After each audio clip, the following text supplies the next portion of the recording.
And Errin, you've written about Breonna Taylor. You wrote about George Floyd. People thought in this country, I think a lot of people thought George Floyd was the tipping point, but now here we are almost 2 years later, back talking about the Minneapolis police, back talking about an African American man who has been shot, who has been killed by police. Talk a little bit about the frustration that you hear when you talk to civil rights activists, when you talk to people who are impacted by these shootings, and where things stand in terms of people's minds when you see something like this happen again and again.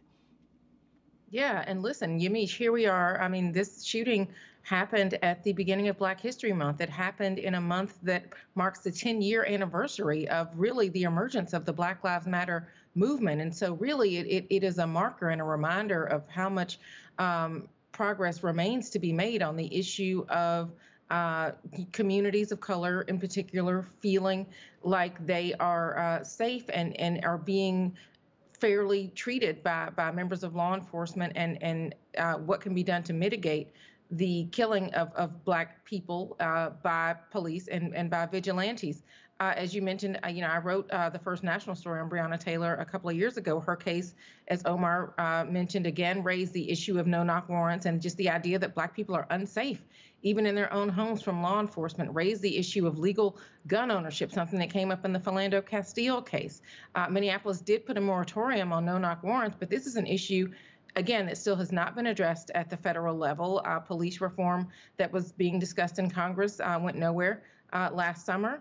It's important to point out, as Omar did, that states and local jurisdictions are attempting to do what Congress is not doing in terms of police reform, whether you're talking about ending no-knock warrants, to banning chokeholds, expanding the use of body cameras, keeping police from being first responders on issues of mental health that can turn into deadly encounters. But listen, voters that I talked to headed into the 2020 election after that summer around the national reckoning of race that brought a diverse group of Americans into the streets by the millions, what they were saying was that this was one of the issues that they wanted addressed by this new administration. They wanted a federal response to what would be done to stop the really unrelenting killing of Black and Brown Americans by law enforcement and vigilantes. They wanted something to be done, and the government really should be who intervened so that there was a uniform policy across this country rather than states and jurisdictions figuring this out on their own.